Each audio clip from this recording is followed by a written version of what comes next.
Exponential functions. We're going to spend this chapter looking at exponential functions. Now, first, let's get a little bit of a working definition of what exactly it is. Pretty much an exponential function. Let's see.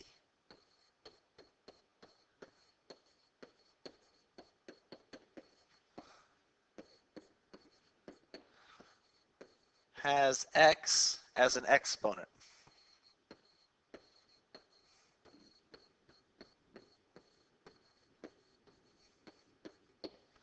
So, more formally, I guess you could say f of x equals some value to the power of x. So what we're doing in this chapter is we're learning how to solve for x if x is an exponent. So the graph of exponential functions, they generally look like this. So here is our x and y axis. You don't have to go, maybe go backwards just a little ways. So they'll usually come in like this and go up like that. Now they almost always pass through 0 and 1.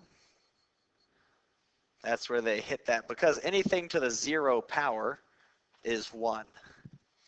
So that's why they hit the y-axis right there.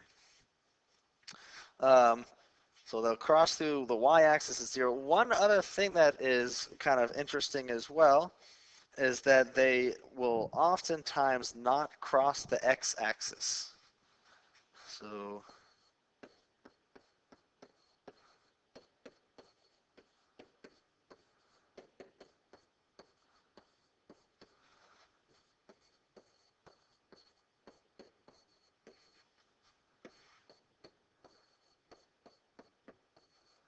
and they'll get really, really, really close to the x-axis as it sort of comes out here, but they will never cross over. And why is that? Well, because think of it, if you have a negative exponent, that's like taking 1 over that exponent. So the numbers will get really close to 0 as x gets bigger and bigger and bigger and bigger, but it will never actually cross the line because they'll never go into the negatives. So that's a really brief introduction of exponential functions. So where we're headed is we're eventually going to be able to solve for x if it is in some sort of an equation. So let's say if it's like 24 equals 3 to the power of 2x plus 1. Or, it doesn't have to be that, but something like, along those lines. Well, how do we know how to solve for x?